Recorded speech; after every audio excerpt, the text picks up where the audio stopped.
My mother forced me outright before my spouse and child following years of preferring my sibling, yet my grandfather's following action stunned the entire clan. I'm 33, a guy residing in Austin.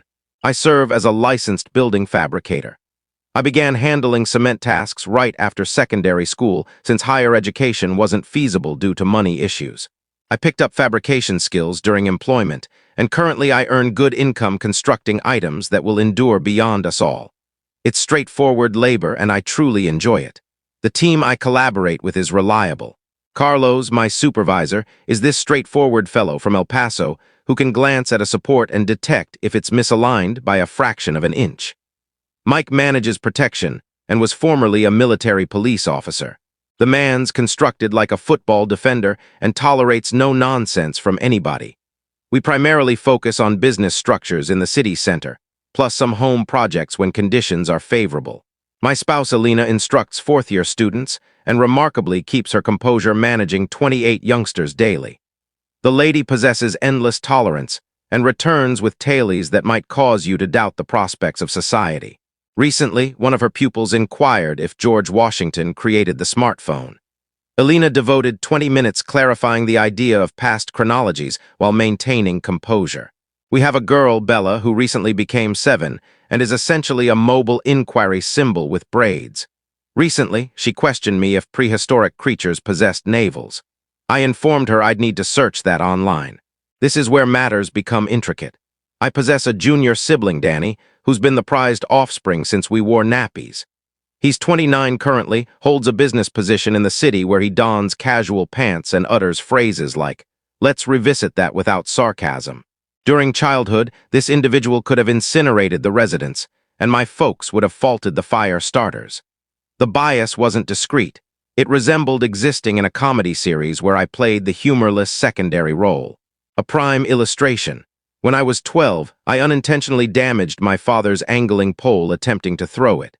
I was confined for 2 weeks and required to cover a substitute using my grass-cutting funds. Danny shatters the identical pole 3 months afterward. Oh dear, mishaps occur. Let's obtain frozen treats. The preference was so evident our postal carrier likely observed it. When I was 16, I accumulated savings for 8 months laboring at a wheel store to purchase my initial vehicle, a worn '92 Ranger that required repairs but functioned adequately. I was extremely pleased with that item.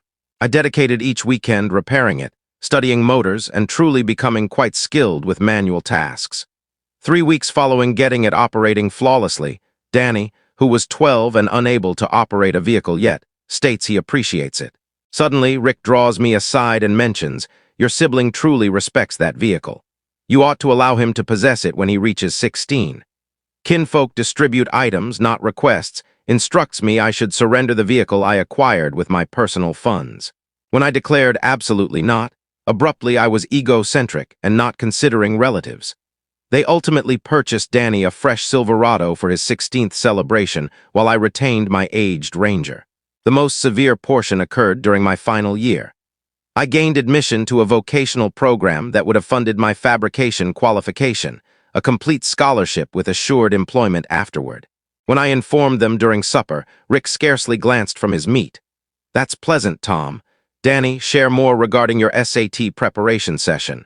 Danny wasn't even a newcomer yet, but abruptly his university intentions were more vital than my genuine acceptance document.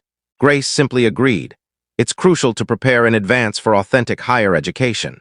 As if acquiring a skill that yields high earnings wasn't legitimate enough. My father, Rick, is one of those intermediate supervisors who believes his 20 years at Allstate renders him Warren Buffett. Mom, Grace, is the sort who demands to converse with the supervisor when her coffee has excessive bubbles. She's mastered this indirect hostile approach perfectly. She can cause you to feel worthless while grinning and employing her worried tone. When Danny and I both wed and produced offspring, I foolishly believed the bias would reduce. No, it intensified. Danny's child, Connor, is 8, 1 year senior to Bella. When Connor arrived, my parents became total overseeing grandparents. They appeared at the medical center with a vehicle restraint that cost more than my monthly vehicle installment and redesigned Danny's baby room. Grace took 2 weeks from employment to assist. When Bella arrived, they visited for perhaps an hour, delivered a $25 store voucher, and departed because they had evening meal arrangements. Each family assembly turned into the Connor admiration session. Last year at Rick's 56th, they executed their largest dominance maneuver yet. After all departed, they astonished Connor with amusement park passes, solely for him. When I inquired about Bella, Grace gazed at me as if I'd requested her to contribute an organ. We can only manage one grandchild currently, Tom, perhaps next year. Bella, being 7 and not comprehending grown-up politics, questioned me that evening why great-grandmother and grandfather Rick only acquired gifts for Connor. What do you convey to a youngster? Elena discovered me in the storage area later that evening, positioned beside my work surface, merely gazing at my equipment, attempting to determine how to describe family malfunction to a young student. I entirely erupted. I informed them precisely what I considered regarding handling their granddaughter like a secondary award. Rather than expressing regret, Rick confronted me with that patronizing, I'm being logical tone. Tom, you're excessively emotional. We handle both children identically. When I highlighted the clear distinctions, Grace interjected with, if you can't value what we provide for your household, perhaps you shouldn't visit anymore. So we followed their suggestion. For 8 months, we avoided every family occasion. Truthfully, it was the finest 8 months in ages. No more observing my daughter being overlooked. No more suppressing comments when they adored Connor. No more feigning all was ordinary. Then the holiday meal approached and introduced the icon, grandfather Bobby. He contacted. Now, permit me to describe Bobby. The man's 81, still operates his 95 F-150 since modern vehicles possess too many electronics, and cares absolutely nothing about anyone's emotions. He's the kind who will inform you your facial hair resembles deceased animal while offering you a beverage, and somehow you conclude appreciating him for it. Bobby completed 2 deployments in Vietnam, devoted 40 years to building, and possesses this extraordinary capacity to detect people's deceit. The man returned from Nam in '71 and immediately entered the building expansion in Austin. He advanced from transporting equipment to directing groups and ultimately launched his own firm, constructing half the shopping centers in Cedar Park during the '80s when Austin was beginning to grow rapidly.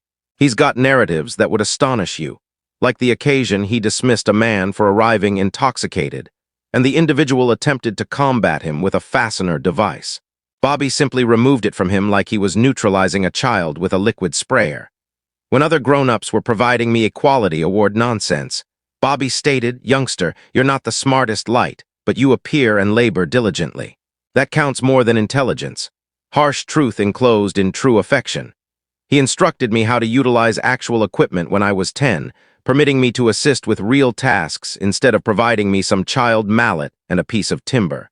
By age 12, I could construct a barrier and install wiring, abilities that truly covered my expenses later. He's also the sole individual Rick's truly frightened of. When Bobby contacted in early November, I responded immediately. Tom, where have you been concealing? Haven't observed you and the ladies since summer. Hey, grandfather, we've been evading the family conflict path. Yes, I assumed. Your parents are acting foolishly, and Danny's got his mind so deeply in their favor he requires a viewing tube to observe sunlight. But I'm organizing the holiday meal at my location this year, and I desire you present. Inform Elena if she doesn't deliver those bread items.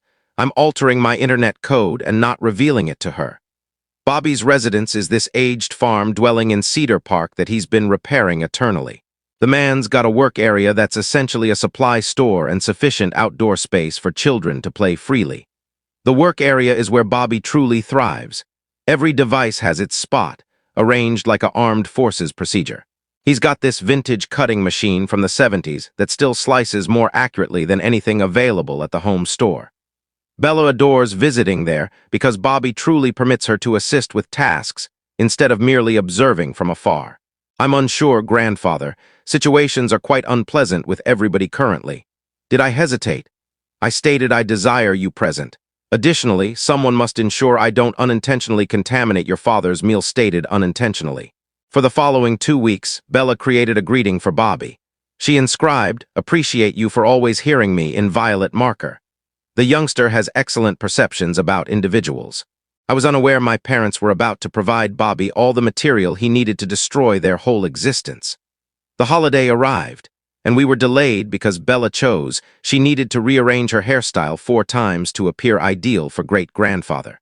Can't dispute that reasoning. We arrived at Bobby's around 4:20 p.m., and the entrance path resembled a vehicle sales lot, Danny's white luxury car, my parents' silver premium vehicle, and a few other transports. Bobby's got the location adorned with those autumn lights and one of those blow-up birds that Bella considers the most amusing item ever created. I pressed the entry bell, and Grace opened the entrance. She was dressed in this autumn top, hair and cosmetics arranged like she's presenting a food program.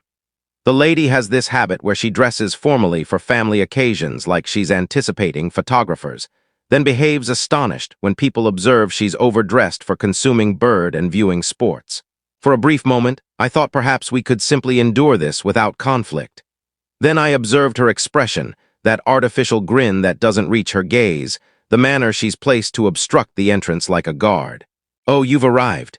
Not greetings, Tom, or joyful holiday, or even enter, just you've arrived like we're religious solicitors. Joyful holiday, Mother, Bobby requested us. We're at maximum. There's no space for additional individuals. I stared. What do you imply, no space? The dwelling is occupied, Tom. We can't handle anyone else. Behind her, I could clearly observe vacant seats around Bobby's eating surface. She was deceiving directly to me and not even attempting to conceal it. The eating area has seating for 12, simply, and I tallied perhaps 6 people within. Alina advanced beside me. Grace, we delivered bread and vegetable dish. Bobby particularly requested us to arrive. Grace didn't even glance at Alina, just continued staring at me like I'm debris on her footwear. As I mentioned, we're at maximum, you'll need to depart. That's when Bella spoke. Grandmother Grace, I created a greeting for great-grandfather Bobby. Can I deliver it to him? Grace looked down at my child with complete rejection. Not today, dear, perhaps another occasion. The manner she used with Bella activated every trigger in my mind, like she's some unknown child disturbing her at the market. Alina's hold strengthened on the eye could sense her educator senses activating. Mother, Bobby particularly requested us. He's anticipating us. You should have verified. I'm regretful, but there's simply no area. She began shutting the entrance. I extended my arm to halt it. I wish to speak with Bobby. Bobby's occupied organizing. I'll inform him you visited. From within the dwelling, Bobby's voice echoed across 3 spaces. Grace, who's at the entrance? If that's Tom, bring him inside before the team ruins this play. Her expression paled. She turned and responded. It's no one significant, Bobby. No one significant. She just labeled her child and grandchild no one significant, audible enough for half the gathering to hear. Firm steps neared from within. Grace appeared alarmed. Please just depart, Tom. Don't make this harder than necessary. Bobby emerged behind her, dressed in his typical checkered shirt and denim pants, appearing puzzled and increasingly annoyed. Tom, there you are, boy. Why are you positioned on my veranda like a sales representative? Enter here. Then he observed our expressions. What is occurring? Grace interjected instantly. Bobby, I was merely clarifying that we're at maximum. There simply isn't space for more individuals. Bobby looked beyond her into his own sitting area, counted the empty seats, then gazed back at her like she just claimed the moon is cheese. Maximum? Grace, it's my own home. The atmosphere cooled considerably. You could hear silence from afar. Bella, there's my preferred great-grandchild. Bobby moved past Grace like she's an object and lifted Bella. Did you deliver me one of those greetings you've been preparing? Bella brightened like a festival tree.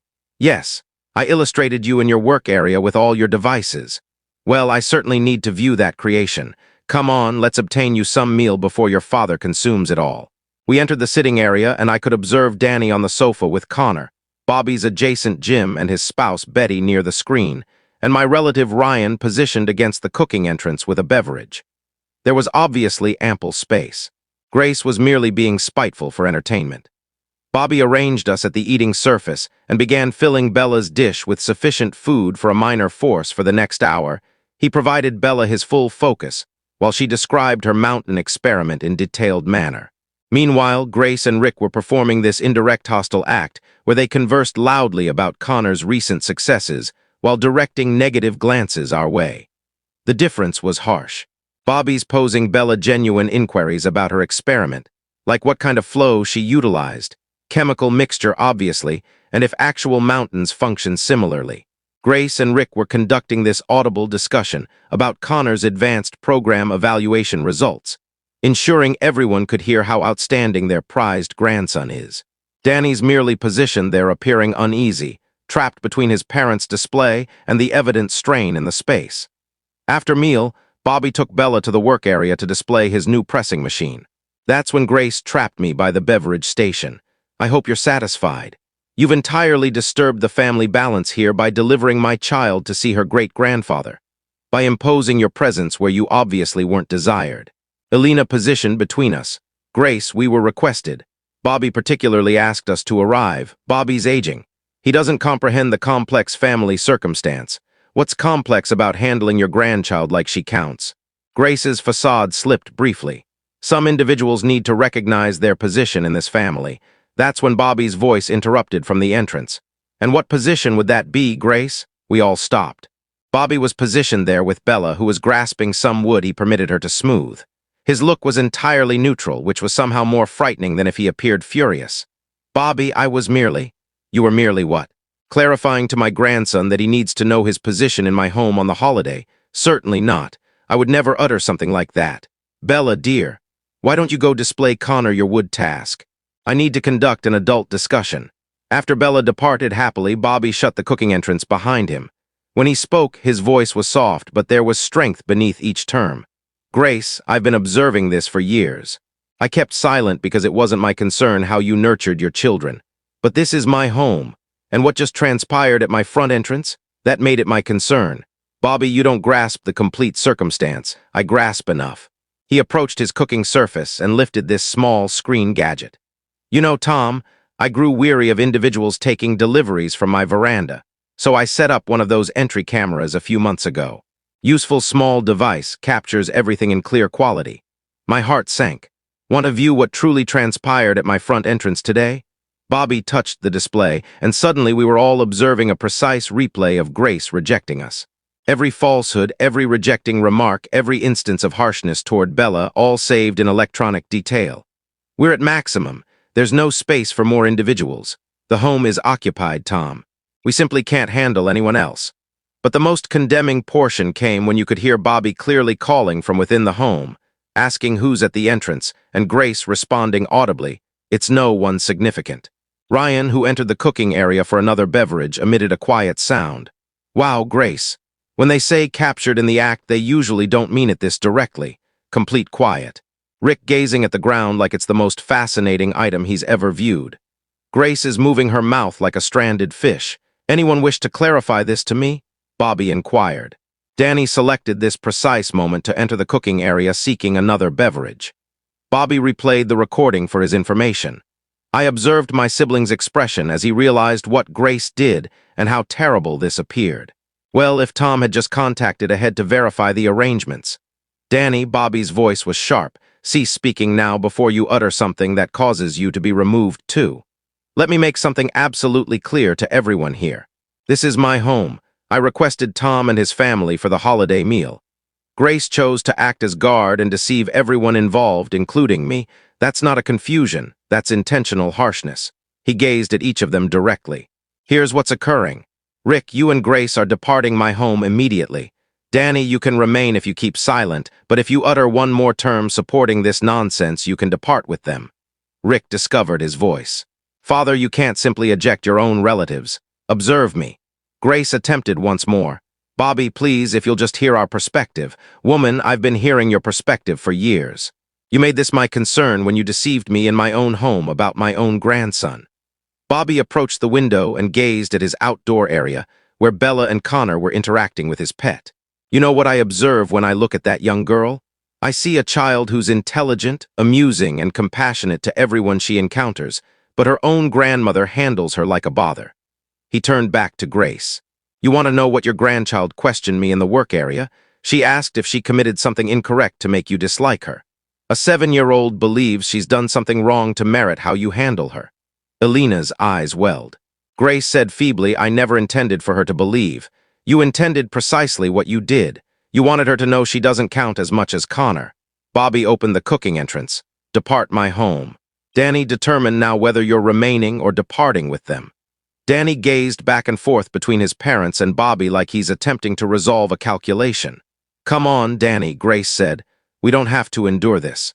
Danny inhaled deeply, and for a moment I thought he might actually confront them. "Mother, perhaps you should just express regret to Tom and depart," Bobby said evenly. "All three of you, you've got 30 seconds before I contact the authorities and have you eliminated for unauthorized entry." As they moved toward the entrance, Rick attempted one final emotional manipulation. "Come on, Father, we're relatives." "This is insane." Bobby's reply was instant. "No, you want to behave like outsiders to my grandson? I'll handle you like outsiders." After they departed, Bobby returned to the cooking area where Alina and I were still attempting to comprehend what just transpired. "Well," he said, opening that was about 10 years delayed. "Anyone desire dessert?" Bobby contacted me at 7 the following morning. His tone had that sharpness that indicated he'd been awake all night contemplating something. "Tom, you and Alina need to visit this morning. Bring Bella if she wants to play in the work area again. We've got some matters to discuss." When we reached around 10 a.m., there was a dark luxury car in the entrance path I didn't know. Bobby greeted us at the entrance with coffee and a smile that would unsettle a predator. "Tom, meet my legal advisor, David Martinez." "David, this is my grandson, Tom, and his spouse, Alina." David's a polished man in his 50s, dressed professionally but not formally. He greeted us and proceeded directly to matters once we were comfortable in Bobby's sitting area. The man's got this assurance from succeeding in more disputes than he's failed, and the costly bag implied his clients aren't struggling financially. Bobby relaxed into his chair with the contentment of someone about to unleash a major blow. "Tom, I'm 81. I've got more funds and land than I know how to manage, and yesterday showed me that some folks in this clan don't merit a single cent of it." He motioned around the space. "This dwelling, the 47 acres it occupies, my work area, the 3 leased properties I possess in the area, the business structure in the city. All of it's transferring to you and Alina when I'm departed. Rick and Danny can go struggle." I was silent. Bobby controls half of Cedar Park. The lease revenue alone is likely more than I earn fabricating. We're discussing millions in resources. The business structure in the city contains a eatery, a financial service, and a coverage office. I pass it daily going to employment, never aware Bobby controlled the entire thing. "Grandfather, you don't need to do this due to yesterday. Don't instruct me what I need to do, young man. I've been contemplating this for months. Yesterday just verified what I already understood." David retrieved a substantial file. "I've created new inheritance documents and protection plans. Everything moves to Tom and Alina with particular arrangements for Bella's learning and future requirements. There are also some prompt moves Bobby wants to execute." "Prompt moves?" Bobby advanced with that playful expression he gets when he's about to interfere with someone. "Recall that dwelling your parents occupy on Maple Street. The one they've been leasing from me for 15 years at $200 monthly when it should cost $1,400. As of now, it belongs to you." My mind halted. "They're being removed?" "No, you're their new property owner. You can decide what to demand for lease." Bobby's smile expanded. "David's also created removal documents in case you want to employ them." David clarified the legal details while I tried to understand suddenly controlling property. The dwelling is a 3-room in a good district, valued at about $340,000 based on recent evaluations. Bobby's been supporting their lease for over a decade, basically providing them a complimentary benefit worth $17,000 annually. The calculations are enormous. They've preserved over $250,000 in reduced lease over the years. By midday, we'd authorized enough documents to overwhelm an animal. I'm now the lawful controller of a $340,000 dwelling and the future recipient of an estate worth several million. "Tom," Bobby said, "I want you to provide your parents exactly 30 days warning that their lease is increasing to standard rate. And I want you to deliver Danny a duplicate of the new inheritance so he knows precisely what his small display yesterday cost him." That afternoon, David personally provided official warning to my parents. Their lease was rising from $200 to $1,400 per month, starting in 30 days. They could compensate or relocate. Danny received a verified duplicate of the new inheritance at his workplace. The family interactions just transitioned from problematic to complete major conflict. The initial contact came from Rick at 6:47 that night. I allowed it to voicemail because I was assisting Bella with her studies. His tone was trembling with absolute fury. "Tom, you scheming small, you think you can influence an elderly man against his own relatives and take what's properly ours. This isn't finished, not at all." The contacts continued. Grace left weeping voicemails about relative devotion and confusions. Danny attempted the logical sibling method initially, then changed to warnings when that failed. By the week's conclusion, I had 52 unanswered contacts and about 200 messages, varying from urgent pleading to direct warnings. Alina began recording everything like the intelligent instructor she is. Images of the messages, captures of the voicemails, copies of all. She established this entire organization on her computer, arranging warnings by time and intensity. The lady overlooked her vocation as a detective. 2 weeks afterward, matters intensified greatly. I was at a work location in the city fabricating some support structures when my supervisor Carlos approached, appearing uneasy. "Tom, there's some individuals at the primary entrance requesting you and creating issues. Protection can't make them depart." I approached the entry and discovered Rick, Grace, and Danny positioned by the barrier, disputing with our protection officer, Mike. The building location was active with movement. Lifting machines shifting metal supports, cement vehicles reversing, men in protective helmets everywhere. It's extremely hazardous if you don't understand procedures. "Tom," Grace called in this false, happy tone that disturbed me. "We just desired to converse with you." "Lady, this is an operational building location," Mike stated firmly. "Protective helmets and safety clothing are mandatory beyond this area, and you're not approved staff." I remained behind the protection line where they could view me but couldn't contact me. "What do you desire?" Rick employed his coverage sales tone. "Son, your grandfather has become unstable. He's 81. We need to address this circumstance like sensible grown-ups. He appeared quite lucid when he instructed you to exit his home." "Tom, please," Grace interjected. "We're relatives. We can resolve this without legal experts and all this formal nonsense." "No, we can't. You made that evident when you closed the entrance on my child's face." Danny advanced, appearing urgent. "Brother, come on. This is about funds now. We can divide everything equally." "Danny, the only cause you're here is because you're about to forfeit your legacy. Don't feign this is about relatives." Rick's facade slipped and his real character emerged. "You unappreciative small jerk. After everything we've provided for you over the years, like what? Handling me like the reserved child my whole life." Carlos approached nearer, detecting things were about to escalate. Some of the other fabricators had paused labor to observe the drama. "Folks, you need to exit the area immediately." That's when Rick entirely lost control and attempted to extend through the barrier to seize me. "Listen, you fragment," I retreated and retrieved my phone. "Carlos, contact the authorities. I want them detained for unauthorized entry and disturbance." Protection guided them off the property while Grace cried theatrically and Rick shouted warnings. News traveled quickly in building. By the day's end, half the fabricators in Austin knew my parents were totally unstable. 3 days afterward, Alina contacted me at employment with this firm, furious tone I'd never heard. "Tom, you need to return home immediately. We have a major issue." I found Alina in our cooking area with her computer open, displaying a social media message from Danny's spouse, Sarah, a lady I'd perhaps conversed with 5 times at family assemblies. The message was a work of control. Detailed images of our dwelling from the road, pictures of Bella's learning center with notes about collection times, images of Alina's teaching room and center site, photos of my employment vehicle with the registration visible. Sarah somehow obtained our financial account details and sent images of our recent dealings. How did she acquire our details? "Danny works for that money services firm in the city," Alina said seriously. "He likely has entry to systems he shouldn't use for private reasons." That night I drove directly to David Martinez's workplace with a file full of proof, threatening voicemails, disturbing messages, photos of Sarah's social stalking effort, records of Danny's likely unlawful access to our money records. David examined everything with the contentment of a legal expert about to earn considerably. "Tom, this is standard illegal disturbance. The banking details access alone could cause Danny to be dismissed and possibly face national accusations. We can request safety orders against all of them. Proceed, all of it." The protection orders were granted within 48 hours.